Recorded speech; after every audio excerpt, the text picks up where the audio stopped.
Because we know in the 5 to 10 year time frame, there's going to be a massive consolidation of the market, right? That's inevitable. The question is, prior to that, how do some of those folks get in, build brands that are worth value that those MSOs will eventually acquire? This is The Dime. Dive into the cannabis and hemp industry through trends, insights, predictions, and tangents. What's up, guys? Welcome back to another episode of The Dime. I'm Brian Fields, and with me, as always, is Kellen Finney. And this week, we've got a very special guest, Jesse Campoamor. Jesse, thanks for taking the time. How you doing today? Lovely day. Thank you so much for bringing me on. I'm a big fan of what you guys do, man. Thank you so much for having me. I appreciate that. Kellen, how are you doing? I'm doing really well. Excited to talk to Jesse. Excited to learn about the New York market. I know it's probably center stage right now. How are you, Brian? I'm excited as well. You're right. New York is always kind of right in the middle of it. And Jesse, we have a little East Coast, West Coast battle. I know Kellen kind of led into it, but for the record, your location, please. Yeah, I'm talking to you right now from Manhattan, the epicenter, the cultural and financial epicenter of the world. Beautiful, beautiful. So I guess before we dive in, Jesse, and before we talk New York cannabis, can we get a little background about yourself?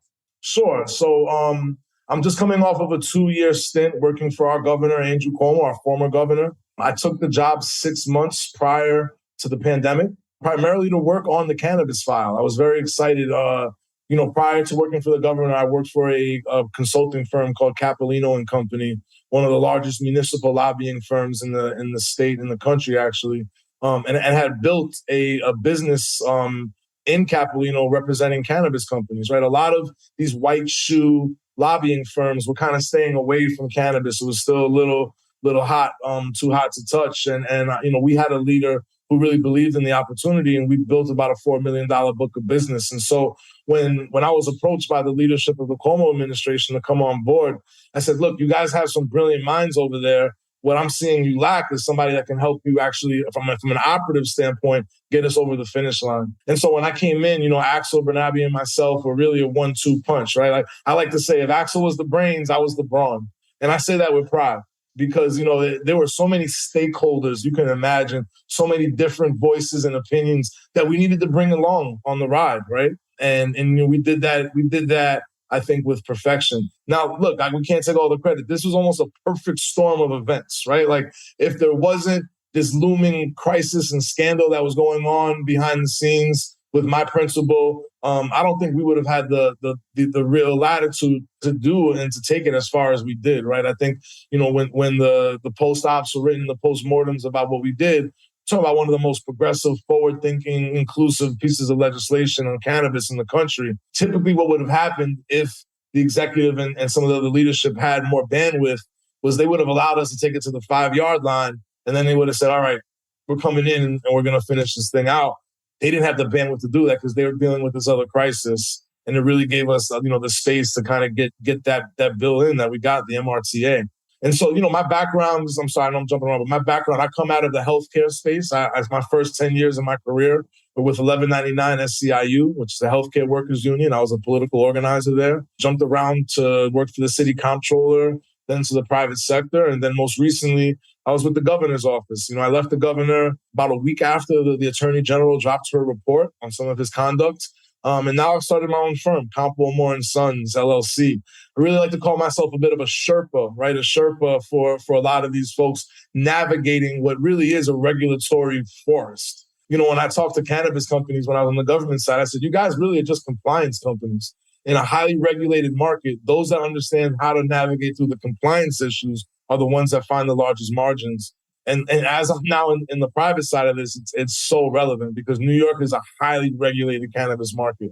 And so they need somebody that can guide them through that process. And you know what a Sherpa is, right? The Sherpa is the guys that you hire. You want to hire, climb Mount Everest. You hire a Sherpa, they throw you on their back and they take you up the mountain. And I said, a coach is a little bit more passive. They're on the sidelines. I like to think of myself as very, very hands-on in the mix, helping that folks navigate through this process because guys, I'm sure there are a lot of grifters, a lot of folks pretending to be experts in this space that are full of it. And you can get fleeced in New York if you don't know what you're doing. You can end up spending $1 million extra you don't have to spend if you don't have the right people on your side.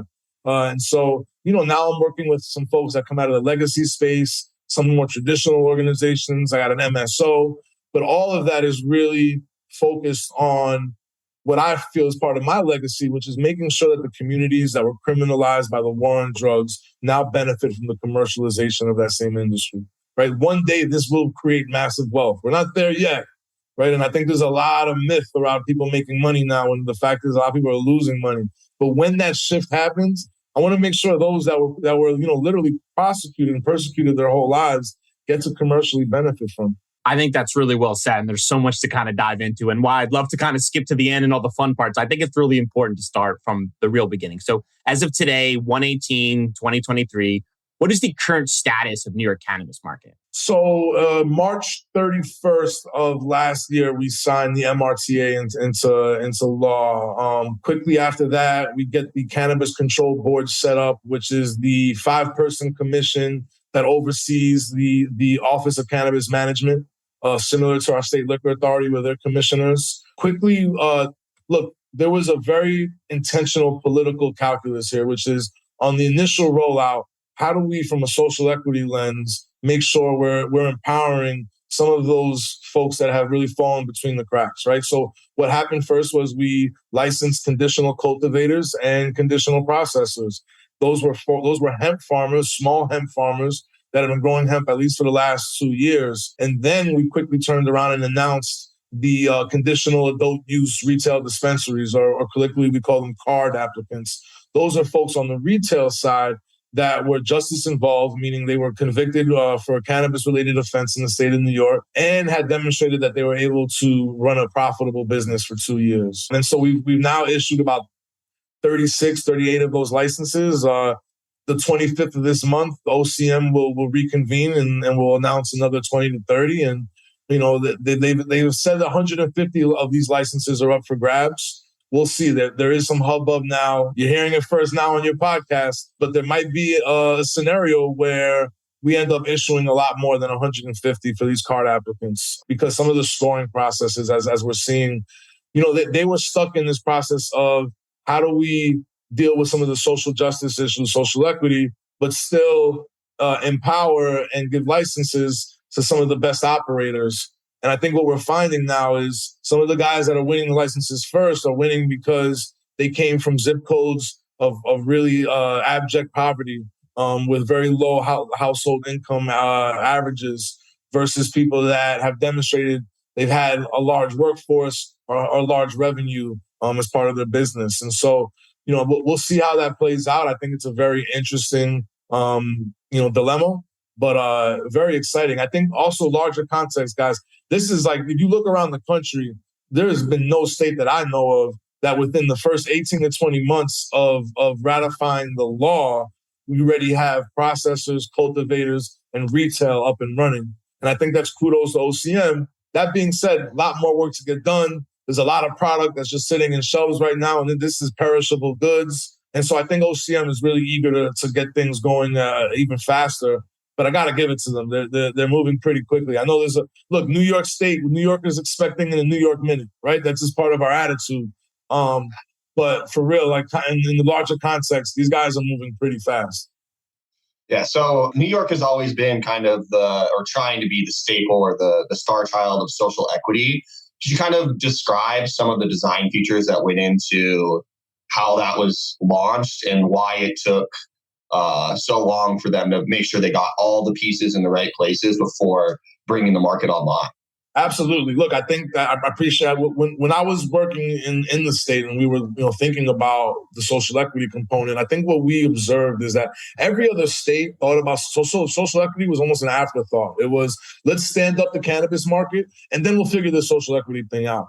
And I think what was unique and different about New York from our messaging internal, and it really reverberated because everybody that came into our offices led with the social equity component, was that we were going to, that integral to the whole program was we would weave in social equity. And so what that looked like from a legislative standpoint and structurally was 50% of all licenses have to go to social equity candidates. We're going to establish a fund, right, called a social equity fund. That's a debt fund to give access to capital for applicants that qualify as social equity candidates, right? And that's really important because, as you guys know, the biggest barrier to entry for a lot of folks that come from less fortunate communities is money, right? This is a capital intensive job. This is a capital intensive business. And for folks that don't come from communities where they can raise $500,000, 2.5 million from friends and family, access to debt really changes the game. And so this debt fund that we've started that's being run by our former controller, Billy Thompson and Suzanne Shank, with Chris Weber attached to it, is really meant to give access to those folks that otherwise really have trouble getting any capital. And as you guys know, I can't go to a commercial lender. Right? It's not legal from a federal standpoint. And so this debt vehicle will issue funds at 8% plus prime in terms of the interest. So you're looking at a fund where you're looking at 14, 15% interest on the money. Guys, that's better than I can do anywhere else in the private market, right? Like the MSOs aren't getting those rates in some cases, right? Those are some of the core features. Other than that, we have commitments to some real like mentorship training certification programs. We just did a mentorship program for cultivation that you're going to see roll out pretty soon, which will fast track those applicants into probably the micro businesses or the cultivation side. But, you're going to see more features roll out, right? We have the Chief Equity Officer, Damian Fagan, who has a real commitment to making sure that those communities are being prioritized in this process. Look, prior to Prohibition, New York State was one of the largest cannabis arrest states in the country, right? 1.25 million arrests prior to the end of Prohibition. But with, our goal now is to get 1.25 million legal sales in the market, right? And when that happens, you're going to see a lot of people rejoicing. And so, look, we're off to a good start. But, the difference between conceiving a great idea and executing it can be a huge gap, right? And I think that's where we're in this space right now. And what you also have to appreciate, and you guys understand, is that I've been in rooms with some of these big boys, some of these big cannabis investors who are literally messaging. They're waiting on the sidelines. They want the social equity program to fail. Why? Because they think they can get access to these licenses, right? These distressed licenses, as you've seen across the country, where they can buy them for 10 cents on the dollar, right? And so there is a narrative out there that is very intentional that this program is going to fail. Because if it does, then I can buy these licenses for cheaper. And this whole social equity experiment, we can move on with, right? Like when you talk to big money about social equity, they look at it as a charitable issue. I don't think they still yet realize the potential value in partnering with legacy and social equity guys, how it actually can strengthen brands, help you penetrate new demographics. I don't think that's yet been realized. And the truth is, the capital markets value profit. If we can show that social equity is profitable, everybody's going to be on board. Until then, for them, it's a charitable thing. And I think they come along because we're compelling them to, but it's not by choice.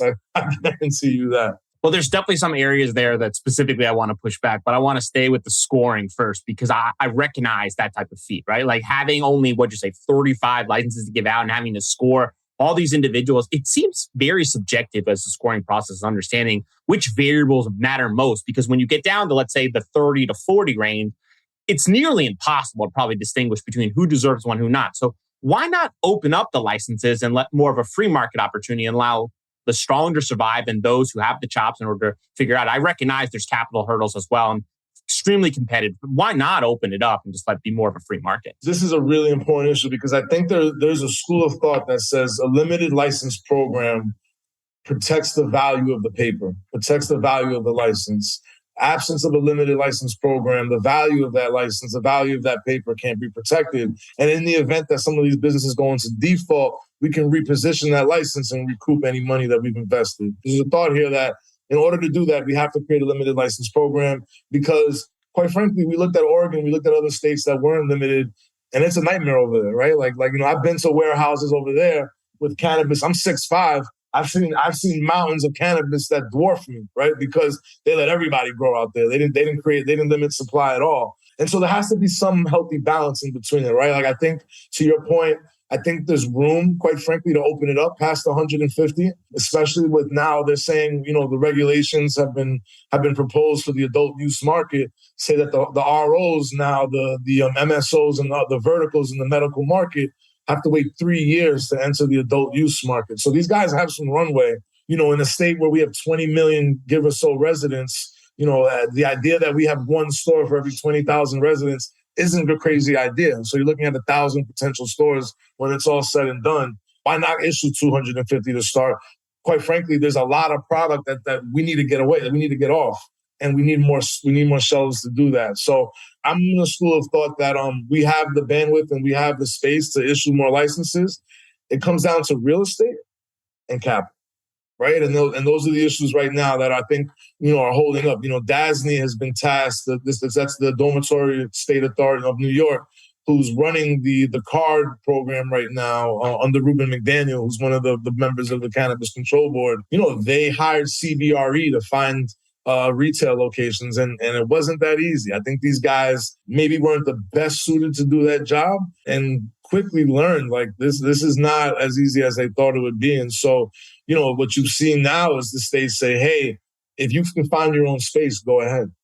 I'm a big fan of limited license states. I've said this before. I think it creates like a stability within the market, especially early on, right? Because if you just make it like a free-for-all, you just create this massive mess, and so many operators end up going under, and a lot of dirty pool gets played, and it really doesn't create a cultural stigma that's beneficial to cannabis as a whole. Because I think it ends up supporting the gray market. And so with that being said, was there any motivation to try to limit the licenses as a way to regulate the legal market and eliminate the black market, if you will? So we call that the legacy market. The legacy market, of course. This is language, but I remember, No, you're right. The first time I had to tell Governor Cuomo, it's not the black market, it's the legacy. You're right. Traditional market is how we no. But look, so what we did, and if you look at the rhetoric that we used in the beginning, right? I think all the other states said we need to displace. What we talked about was how do we absorb? Right? Like it's the difference between creating moats around the industry versus on-ramps, right? And what that meant verbatim for us was like we spent time in the governor's office talking to legacy folks, asking them, what do you guys need to see in order to make it enticing for you guys to come out of the shadows into the legal market? And look, you're not going to please them all. There are guys that are just set in their ways, and no matter what you tell them, they're going to say, hey, my margin's 30%. Compliance is going to cost me another 20% on top of that. Why would I walk away making less money?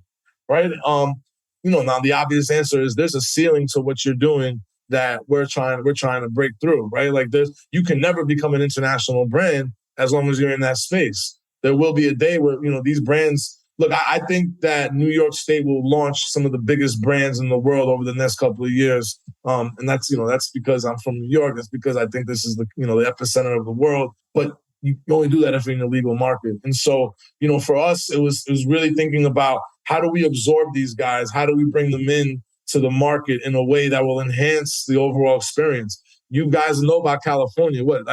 I conservatively, when I go on the show, I say, hey, California's illicit market is 3 times bigger than the legal market. But I've heard guys tell me it's 8 to 9 times bigger than the legal market, right? And so you can't win that fight, right? And when you look at the alcohol industry and that history as well, it took 20 to 30, almost 50 years to totally eradicate the illegal alcohol industry, right? And so, none of this is going to happen overnight. We know that. But more importantly, from a legacy standpoint, from a value standpoint, we really believe unless we find ways to bring those guys into the market, it's not going to succeed because we're going to be competing against guys that have relationships with consumers way longer than we do, know what they like, and have a level of trust. And if you guys have been consuming, you call your dealer because you have that relationship. It's the guy that knows you and knows what you like, and you have that trust. And that's important. It's an important part of this aspect of this market. But also there is a level of ingenuity and just an insight that some of these legacy guys have that really adds value to the market. You talk to MSOs, those guys, right? Who are their demographics? 55-year-old soccer moms, right? Like you look at Cresco, right? What is Cresco's retail brand is Sunnyside, right? Like their stores are modeled after Sephora stores. It looks like cosmetics, right? Because they're targeting that 55-year-old soccer mom because for them, that's the fastest entering demographic into the market. That's what they'll tell you. But what they won't tell you is they can't go after the high-end connoisseur consumer because those guys, there isn't product that speaks to those guys in an authentic and genuine way. They don't know how to do that. And with the legacy guys and with those, we'll call them gray market guys, that's who those guys know how to penetrate. Those guys spend money, right? Don't forget, 20% of the population consumes 80% of the product. Who do you think those 20%? And so that's where, if we can find a way to bring legacy and more traditional guys together, I really think that enhances the whole experience, because these legacy guys know how to build brands, know how to build experiences that can penetrate a whole new class of consumers that have not really been in the compliant market up until now. Because the best weed that I've seen has not been in the compliant store. Let me just tell you that right now.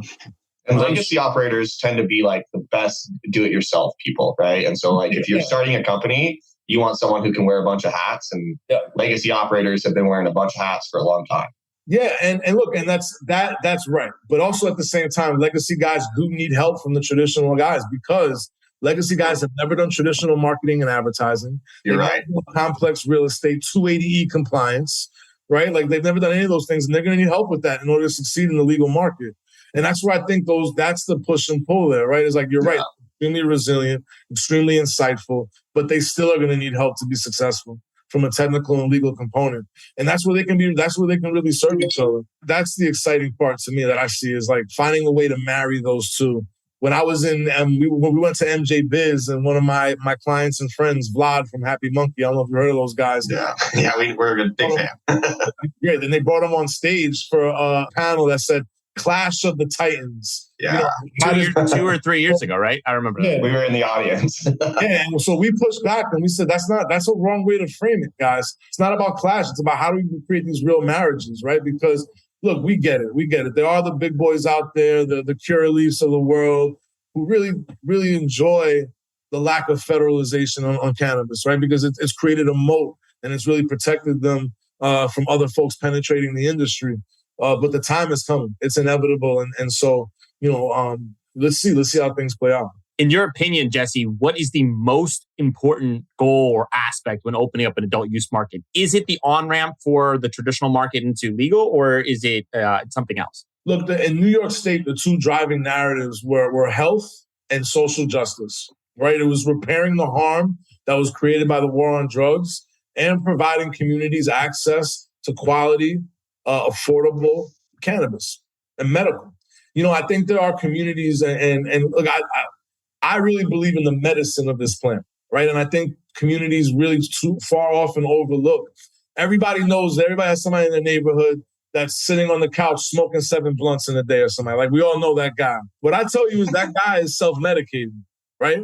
Now he's over-medicating and he's misusing, but he's medicating. He's dealing with something. And the closer and the more we realize how to educate our folks on how to properly medicate, the better service we're doing for our people, because opioids, pills, prescription, all these things that are devastating our communities can be solved with cannabis. And so to me, it's like that becomes the focus point here, is quality, affordable medicine, and making sure that the harm that has been done is we're slowly repairing that harm. And so that becomes the two focal points. And those are the driving narratives that help get us over the finish line. Don't forget, one of the big things that was happening was this whole pandemic around the vape, right? Remember that was happening last year? Kids were dying on the vape because of these additives to the vape. Now, that was predominantly tobacco vape products, but we took that and we ran with it, and we said, hey, this is what happens when you don't regulate the market. You allow unregulated product that hasn't been tested to be consumed, and that poses a health risk and danger to our folks. And so, again, those two components, the health and the social justice, were the two major drivers here. But not the on-ramp of the gray market into the legal market. Not to try to dampen that. If you look, I appreciate you asking that. There's nothing in the MRTA that specifically talks about legacy, right? There's no language that talks about legacy in the MRTA. And I know a lot of the rhetoric, right, address that, right? But what we've done, or what they did artfully, was take social equity, social economic and equity, and they said, a lot of those narratives kind of run in line with the legacy narrative, right? And so when I talk to legacy guys, I say, hey, don't focus on the legacy component. Look at the metrics and criteria for social equity and fit that pipeline, fit that narrative. And they coincide pretty well. Even the term legacy black market, I mean, from a government standpoint, you talk to state reps right now and say, hey, what do you feel about the legacy operators? And they're going to look at you like you're speaking Chinese. They don't even know what that means. And so there's massive education from a government bureaucratic standpoint that we still need to do. Like there's still a lot of work in that space. And so personally, was that important to me? Yes, it was. I don't think it was a compelling reason for Kathy, Hochul, or Andrew at that point. I can tell you with confidence it wasn't, but it's become something that now has become more and more prevalent for different reasons. There are some big personalities in New York, guys like Shice Bubs, Vlad Batista, the Happy Monkey, the Astor Clubs. There are big names in this state and this city that have really dominated the legacy space. And I think there is a desire from the state to find a way to bring those guys in. I think everyone benefits if they do, right? I think as a whole, everyone gets an experience and expertise in an area that just might be differently. And one of the things that I want to bring up and get your opinion on is this is not an MSO defender, but there is opportunities where they can contribute and make a difference to help others in the future, right? For one, we're definitely going to be short product. There's no doubt about it. And my concern, not only with the shortage of product, is the integration of both sides. And instead of it being, one versus the other, which is what common rhetoric is, I think it should just be a community aspect where teams can benefit each other and expertise can be learned. Interested to hear your perspective on that.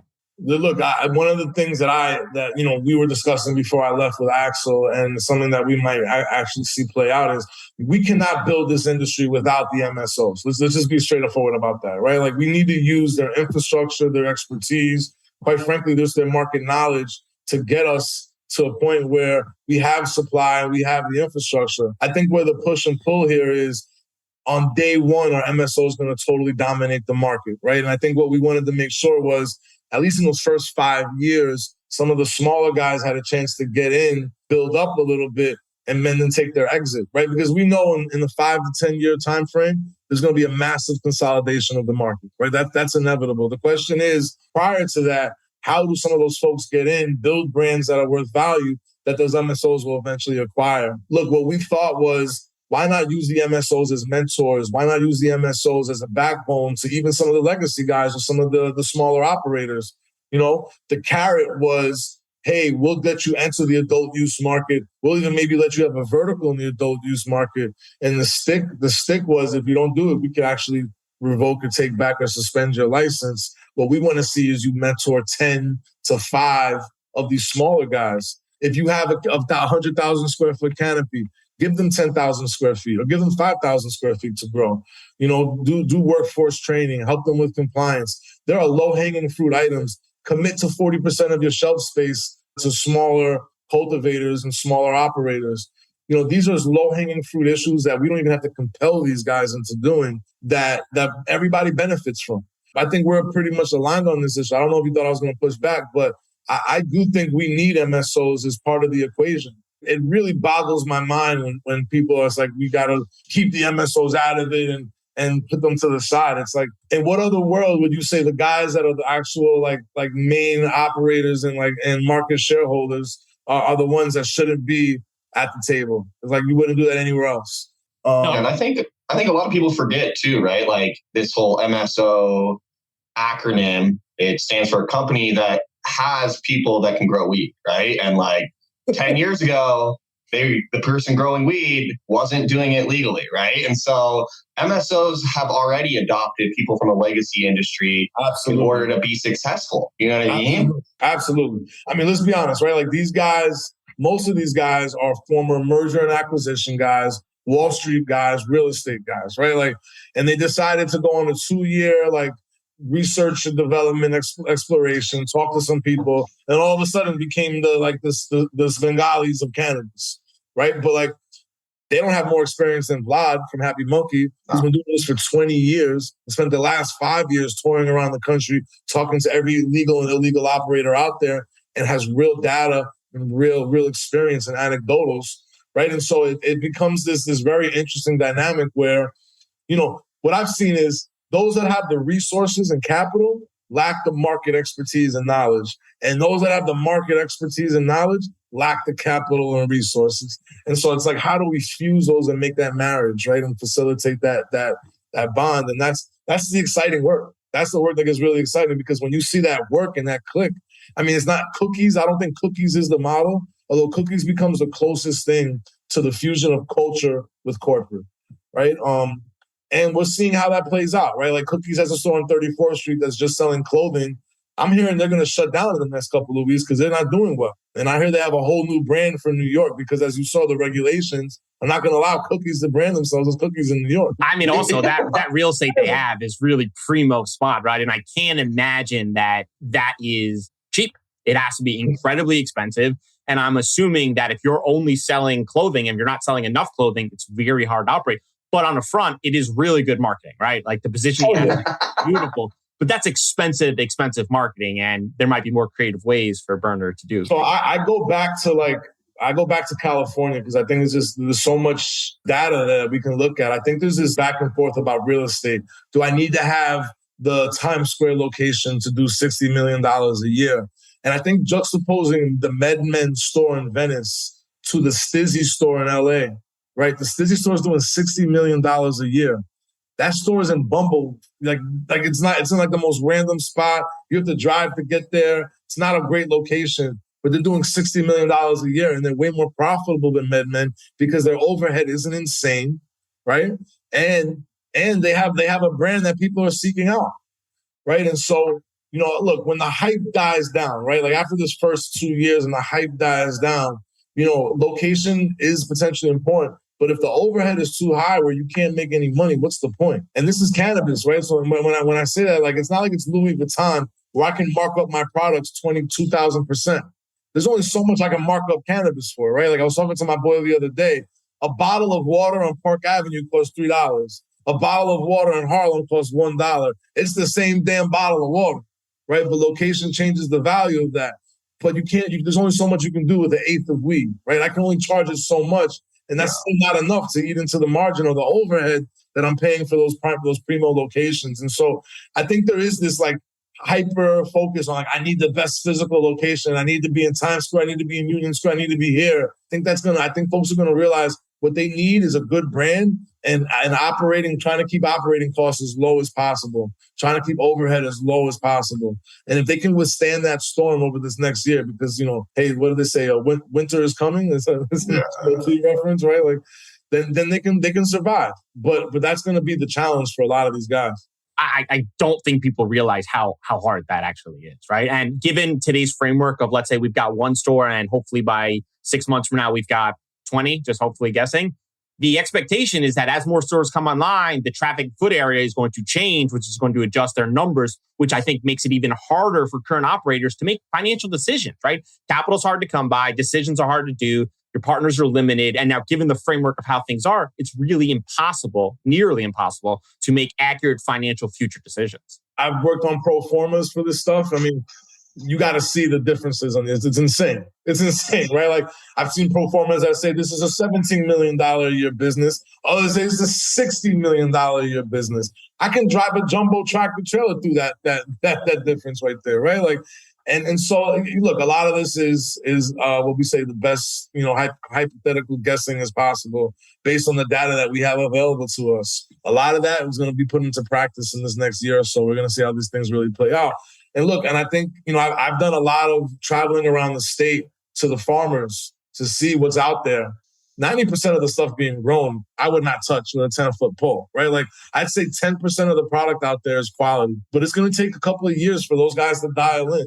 Like even if you took a very experienced cultivator from another state and put them in New York, it's going to take him, a couple of runs to really figure it out because it's a different environment, different resources, got to figure out the pH levels in the water, all these other elements, right? And so I think it's going to take some time for some of these things to figure themselves out. And I think, to your point, that's going to make the difference with the guy that's here in 3 years to the guy that had it was a good run for a year and a half and they're gone.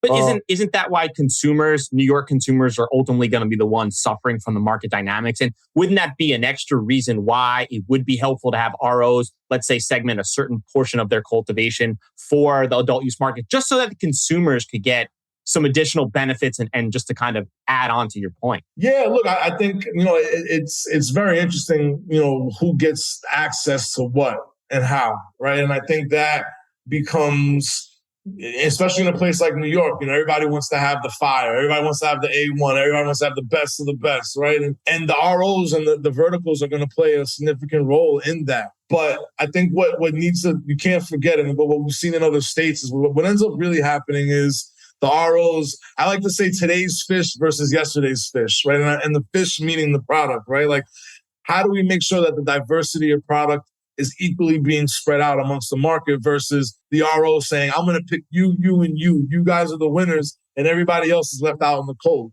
right? So now these are the three retailers that have the best product, and everybody else is left behind. I think that's where the state starts to get a little nervous, right? That's where they say, hey, we don't want to create this unfair dynamic and this unfair competition where now these three guys are the coveted stores and everybody else is being boxed out. That's where brands win, right? Like we talk about, like that's where the investment into the brands is really going to be the USP of these different companies. Because what I think is being understood or expected is that people are going to get participation trophies, and that's not what's happening. What they're getting is they're getting a chance to operate first in a extremely challenging competitive market with a tiny bit of head start, no doubt about that. But ultimately, as things progress, they're going to have to navigate all these landmines first, and brands are going to win out. And eventually, it's going to be way harder than it is right now. I agree with you on the brands part. Look, I've been saying this over and over. I'm going to sound like a broken record, but the first mouse is going to get the trap.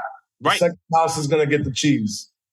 Right. And I don't think being first is the best here in this case. Right. I think there's still a lot that needs to be untangled, and a lot needs to reveal itself. And so, I know there's been this mad dash. I want to be the first one. I want to open up first. But the guys that I'm working with, I'm like, let's wait. Let's see how this thing plays out. There's no rush here to be the first. There's still a lot of stuff that needs to get figured out here. And so, yeah, I totally agree. I think there's still time, and folks that I think are savvy about this stuff are kind of seeing how things unravel, how they develop before they jump in head first. Because the other part that you kind of touched on is this, we've created this two-tier system with this true party of interest and this undue influence issue where in some ways we really limited access to capital and to expertise. And I think that was unfortunate. I think in the method of trying to protect some of the smaller guys, I think we might have inadvertently harmed them in the process. And I'm really eager to see how that plays out. I'm working with a nonprofit called Life Camp. They were one of the first 36 to win a license. They don't have access to the debt fund, and now they need to raise money. One of the other ones, the Doe Fund, had to sell 49% of their license just to get out, just to be operational, right? They sold it to Harbor. And so it's already on day one, they've just lost, they've lost a huge portion of their operation and the revenue that they're supposed to generate to enhance and further their mission. And so I'd like to get a chance to, right? Yeah, they get a chance. It's tough, right? That's the decisions they got to make. Those are the tough choices they're being compelled to make, right? Those are the really tough choices they have to make.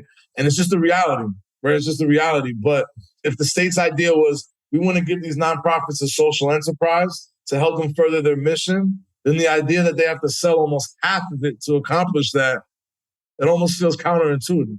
It really does.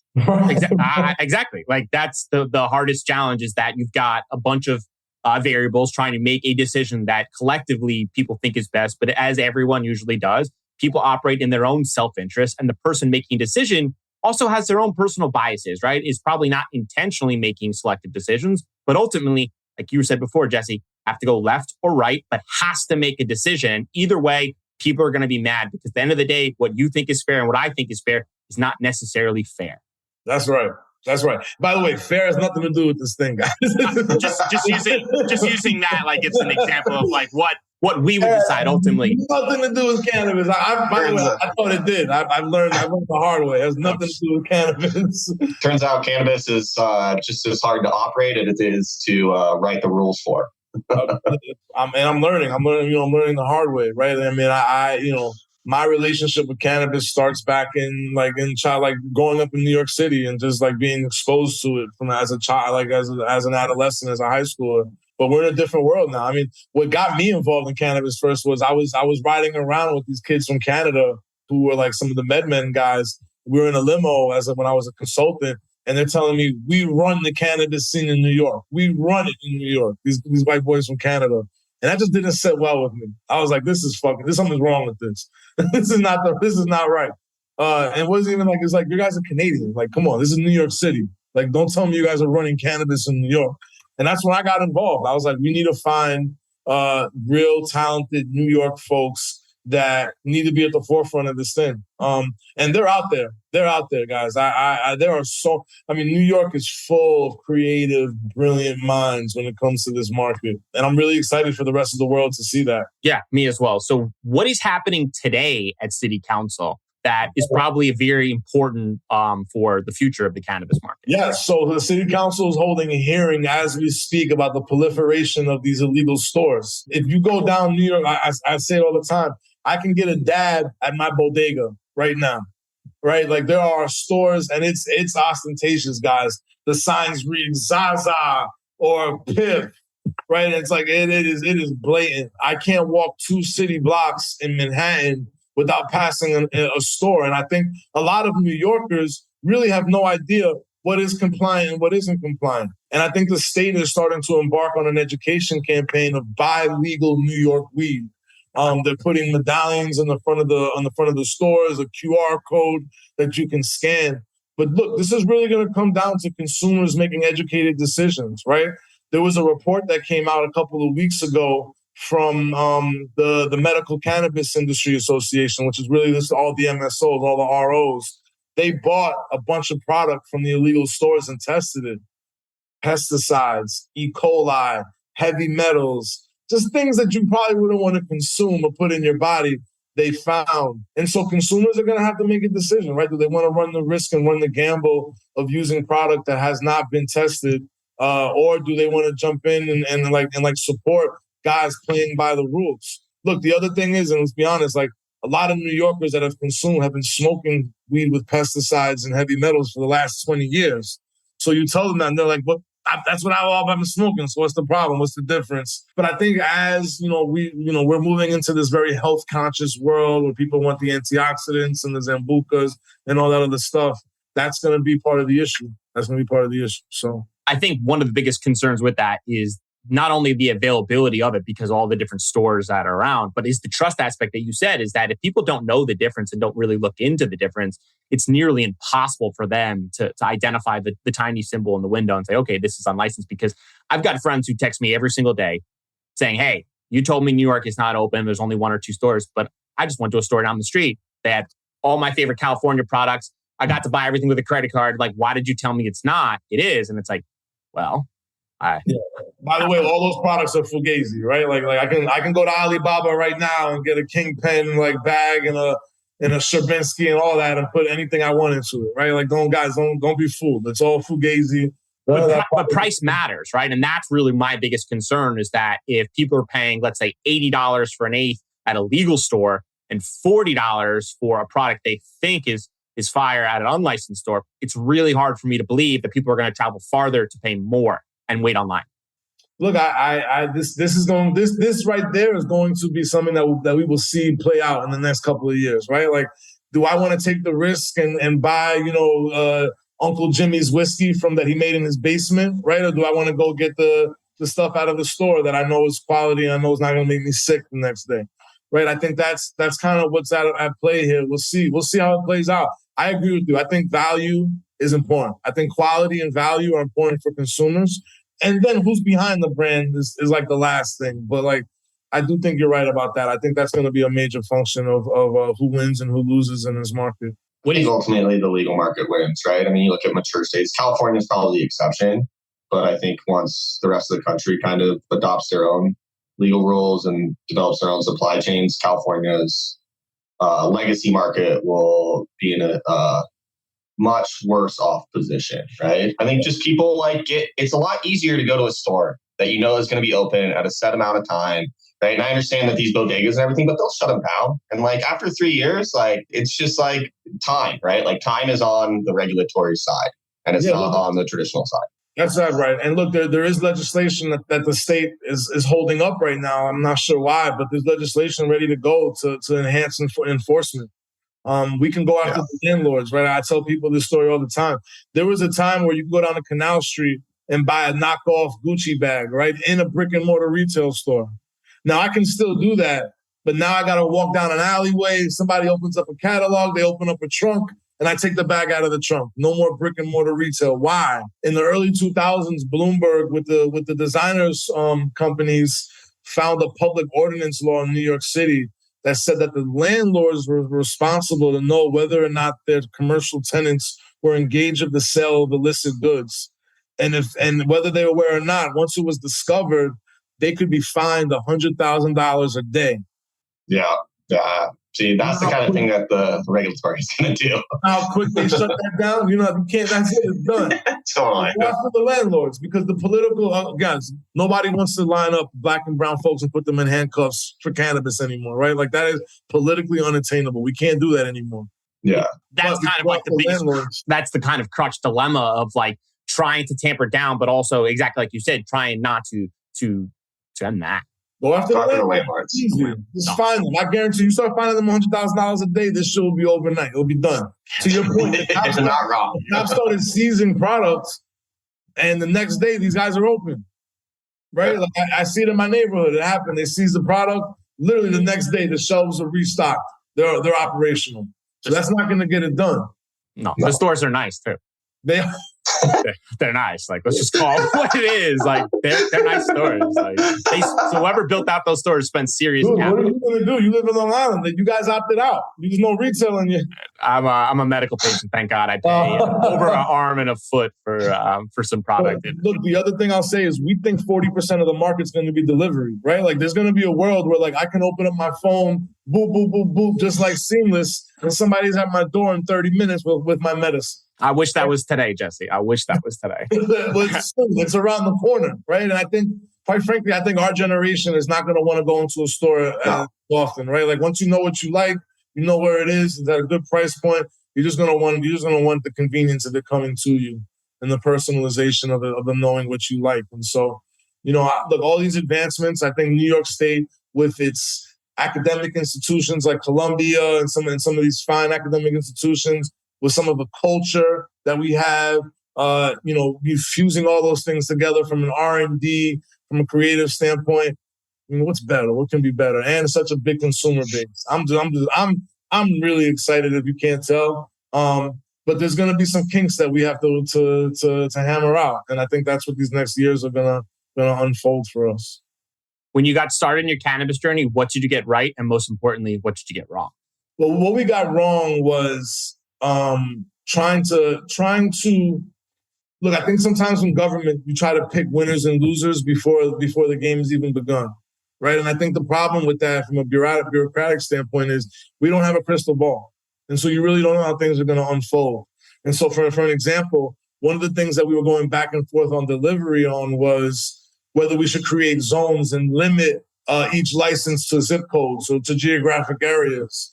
And I think what we realize is that sometimes you have to let the market kind of figure these things out. Let the market determine who is going to be the best operator on delivery, right? And that's really figuring out by who has the best product, the most affordable product, and can be consistent on delivery of time as quick as possible, right? Those are the guys that people are going to use and will rise to the top. And so for us, it was, how do we protect the small guy from being able to do that before the weed maps and the Uber Eats, the Uber Weeds of the world come in and dominate, right? And so what we did is we said, let's cap at 25 FTE, full-time equivalent, right? And by the way, Weed Maps, the big guys gave us that recommendation. They said, why don't you cap the employees? That way you give these guys a running start. And I think what we understood, and this is the part I think we did well, was understanding that the market on day one is going to look very different than the market in year 5. And not having the expectations of, everything has to be figured out on day one. Things are going to have to play themselves out. Competition is good. Competition forces creativity. This is a market that rewards creativity. It rewards people that think on their feet and know how to work around different problems. And so we just have to let that happen. We have to, almost a survival of the fittest. I think what the burden on the state, on the regulators, is to try to create a level of enough playing ground, an even level enough playing ground where the smaller guys have a fighting chance. And I think that's what the focus you're seeing from the state is, like, let's give these guys a running start so that maybe they have a chance to build something of value. So let's see how that plays out. I think that's a good example of the question you're asking. Before we do predictions, we ask all of our guests if you could sum up your experience in a main takeaway or lesson learned to pass on to the next generation, what would it be? If you don't share it, you can't keep it. I think too often people are gatekeepers or they want to hold on for desperate because it's their thing and they care about it. But the reality is, unless you share it, unless you educate others, unless you bring other people on board, you're not going to protect it or preserve it. It will die with you. It will go on with you if you don't share it. And so if you really want to keep it, you have to share it. And I think that's a good piece of advice for folks. Really well said. All right, prediction time. Jesse, it's 2028. What does the New York adult use cannabis market look like? In 2028, groups like Happy Monkey have 20 stores in Manhattan, another 20 in the Bronx, and wherever else they want to have it. Long Island. Social consumption social consumption sites are places of creativity. And we have over 5 million sales of quality product in the streets. This becomes the epicenter of cannabis. We're no longer cultivating in New York. I think we shouldn't be cultivating in 52 states, right? Like, we don't make bourbon in 50 states in America, right? There's no reason why we should be making cannabis in every state. And so I think, New York becomes the top market, the number one market in the world, passing California and everywhere else. That's what I predict. Kellen. I think in 5 years, you see the first global cannabis brand out of New York, whether that's Happy Monkey or another player that's currently involved in the industry right now. But I do think, as much as a Colorado boy I am, I do think that New York is the financial and cultural epicenter of the world.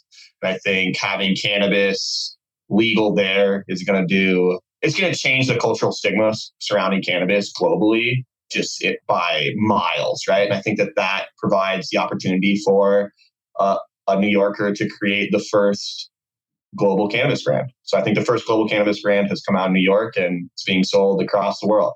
What do you think, Brian? I think 2028, we've got one big issue that's going to come up first. I think we're going to have a major lawsuit that comes down. And I think that lawsuit allows for way more people to come into the space, which increases the dispensaries and the opportunities and the supply and demand across the industry. But I think that's beneficial because I think that really hurts the traditional market and puts those stores out of business. And I think then the consumer wins. They get more access to products, specifically the medicine we talked about, and it gives them more of a chance for the competition, like you said, Jesse, for the strong to survive. And for that, I think we need to have more stores, more availability, and more access points so that the consumer can be more educated. And unfortunately, I believe that we'll have to have a lawsuit first because this is New York and problems and money. I think those are some great predictions, man. Cool. So Jesse, the ball over there. What's going on? Just glad you didn't take ours. That would have been tough. So for our listeners, they want to get in touch. They want to learn more. Where can they find you? I'm on Twitter at Jesse Campoamor, Jesse Campoarmor. Or look at my website, Campoarmorandsons.com. Campoarmorandsons.com. Any way to reach me there. I'm on Instagram by my name. And they want to follow up with you. You can find a way to plug us in. But I'm happy to talk to anybody. Any friend of yours is a friend of mine. I love what you guys are doing. I think you guys are having the right conversations, the real conversations. Really appreciate, guys giving me the time to talk to you guys on. And I'm here anytime. I appreciate that. We'll link it up in the show notes. This was fun. Thanks for taking the time. Yeah, appreciate your time. Appreciate you guys. Thank you, brother. Guys, if you've enjoyed this podcast over the last few years, can you please take 3 minutes or less and leave us a quick review on Apple or Spotify? All reviews make a massive difference for us and help other people like you find this podcast. From the bottom of our hearts, thank you.